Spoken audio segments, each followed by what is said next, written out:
તમે હજુ સુધી અમારી ચેનલને સબસ્ક્રાઇબ ન કરી હોય તો સબસ્ક્રાઇબ કરો અને બાજુમાં આપેલા બેલ આઇકન પર ક્લિક કરો જેથી તમને અમારા નવા વિડીયોની નોટિફિકેશન મળતી રહે।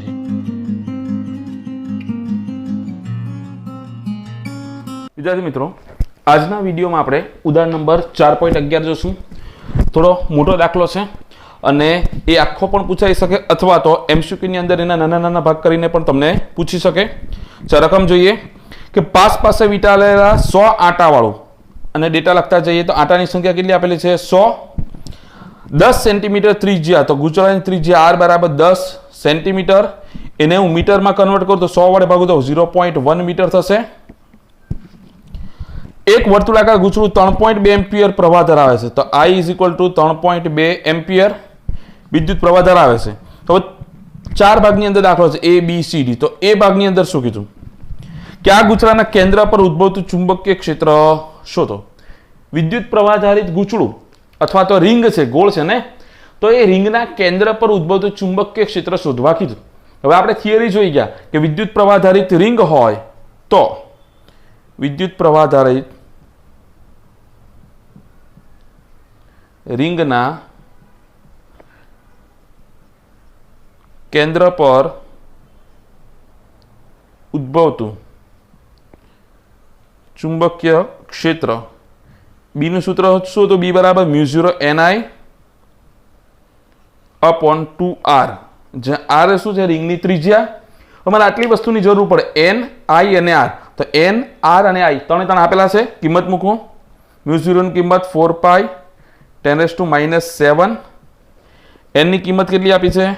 100, i 3.2 ગુણ્યા r ની કિંમત 0.1, પાઈની જગ્યાએ કેટલા મૂકી દેવાના? 3.14।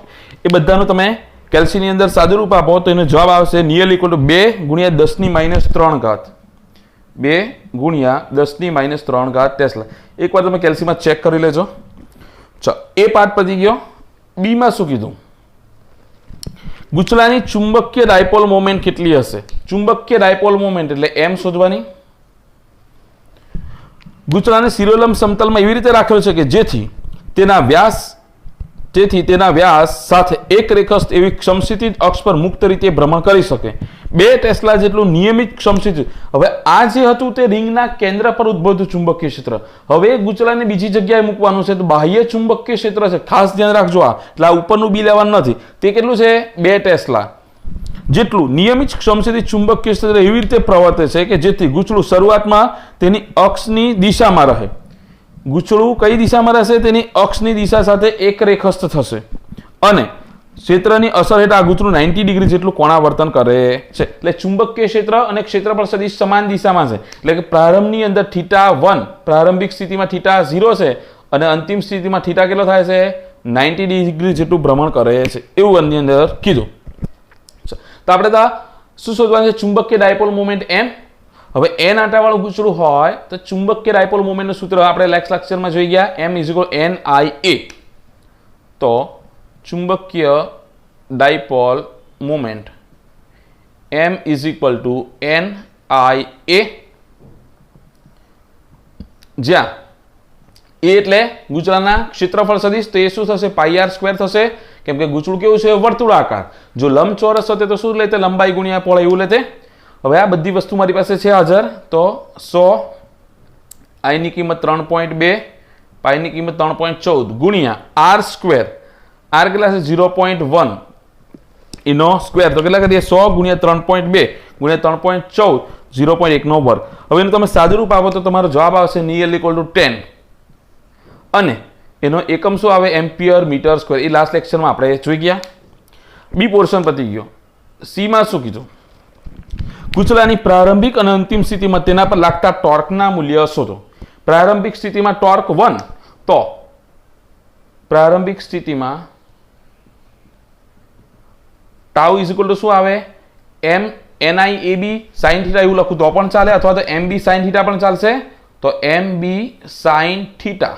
પરંતુ પ્રારંભિક છે એટલે θ1 આવશે, તો b ની કિંમત મૂકવાની જરૂર નથી, કેમ કે θ તો કેવો છે? θ1 તો 0 છે, તો અહીંયા શું આવશે? sin 0 = 0। તો પ્રારંભમાં તેના પર કોઈ ટોર્ક લાગતું નથી।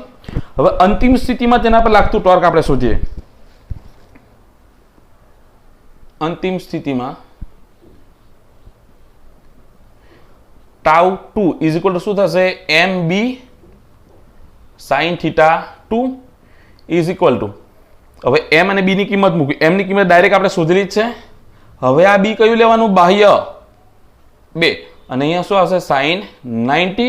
sin 90 ઇઝ ઇક્વલ ટુ 1, તો 10 દુ 20, અને ટોર્કનો એકમ ન્યૂટન ઇન્ટુ મીટર. તો આ થઈ ગયું આપણું અંતિમ સ્થિતિમાં ટોર્ક કેટલો આવે છે? 20, અને પ્રારંભિક સ્થિતિની અંદર કેટલો આવે છે? 0. હવે આપણે શોધવાનું છે ડી પોર્શન. ડીમાં શું કીધું? જ્યારે ગુચડું 90 ડિગ્રી કોણ પાસે પહોંચે ત્યારે તેની કોણીય ઝડપ કેટલી હશે? કેમ કે ગુચડું ધીરે ધીરે ટોર્કના લીધે ગોળ ગોળ ભ્રમણ કરશે, તો ધીરે ધીરે એની સ્પીડ વધતા વધતા 90 ડિગ્રી ભ્રમણ કરે ત્યારે એની કોણીય ઝડપ કેટલી હશે?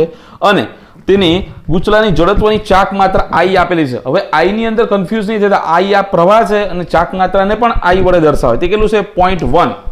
તો I is equal to 0.1 kg meter square. 11મા ધોરણમાં આવી ગયા I બરાબર mr સ્ક્વેર. તે m નો એકમ કિલોગ્રામ અને અંતર r નો મીટર સ્ક્વેર. હવે એની કોણીય ઝડપ શોધવાની છે. તો તેના માટે હું શું કરું કે ટોર્કનું આપણે જે સૂત્ર જોઈ ગયા કે tau is equal two NIAB, અથવા તો 11મા ધોરણમાં આવી ગયું કે જે રીતે ન્યૂટનનો ગતિનો બીજો નિયમ F બરાબર ma, F is equal two ma રેખીય ગતિમાં આવે, તે જ રીતે ચાક ગતિ માટે શું આવે? ટોર્ક આવે. રેખીય ગતિ ક્યારે કરે? કોઈ પણ પદાર્થ પર બળ લાગે ત્યારે. અને ચાક ગતિ ક્યારે કરે? ટોર્ક. તો F ની જગ્યાએ શું આવશે? ટોર્ક. m ની જગ્યાએ દળની જગ્યાએ જડત્વની ચાક માત્રા I, પ્રવેગની જગ્યાએ શું આવશે? કોણીય પ્રવેગ આલ્ફા. તો tau is equal to I alpha એવું સૂત્ર આવે, જ્યાં આલ્ફા શું છે? આલ્ફા ઇઝ ઇક્વલ ટુ કોણીય પ્રવેગ. હવે પ્રવેગનું સમયની સાપેક્ષે વિકલન કરો તો વેગ મળે, વેગનું સમયની સાપેક્ષે વિકલન કરો તો પ્રવેગ મળે. તો આલ્ફા એટલે શું થશે? કોણીય વેગનું સમયની સાપેક્ષે વિકલન. અને આ જે ટાઉ કરો તો ટાઉની તો સૂત્ર શું આવે? ટાઉ બરાબર mb sin θ. તો mb sin θ is equal to I, અને આલ્ફાની જગ્યાએ શું લખું? d omega by dt. હવે મારે શું કરવું છે? આ થીટા છે તો અહીંયા ડી થીટા લાવવા હોય તો અહીંયા હું સેટ કરું પહેલા કે ડી ઓમેગા બાય ડીટી છે, તેને ડી થીટા વડે ગુણતા અને ડી થીટા વડે ભાગતા આ બેની જગ્યા ચેન્જ કરું. તો d omega by d theta into d theta by dt. હવે ડી થીટા એટલે શું થાય? થીટા એટલે કોણીય સ્થાનાંતર. કોણીય સ્થાનાંતરનું સમયની સાપેક્ષે વિકલન એટલે કોણીય વેગ મળશે. એટલે અહીંયા શું આવશે? D omega by d theta into omega. જ્યાં ઓમેગા શું છે? કોણીય વેગ.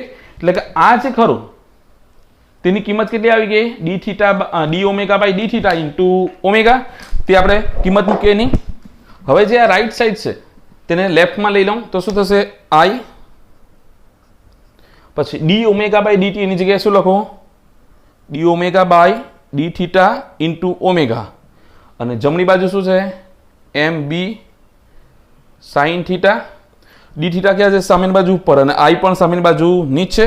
તો અહીંયા શું બાકી રહેશે? Omega D omega is equal two mb upon I sin theta into d theta. હવે ડી ઓમેગા છે, માંથી ઓમેગા લાવવા હોય તો શું કરવું પડે? બંને બાજુ સંકલન લઈએ.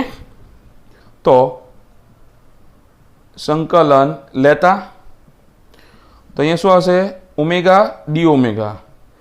અહીંયા થીટાની સાપેક્ષે એટલે થીટા સિવાયનું બહાર, એટલે mb અપોન I બહાર નીકળશે, અને ઇન્ટિગ્રેશનમાં સંકલનમાં શું રહેશે?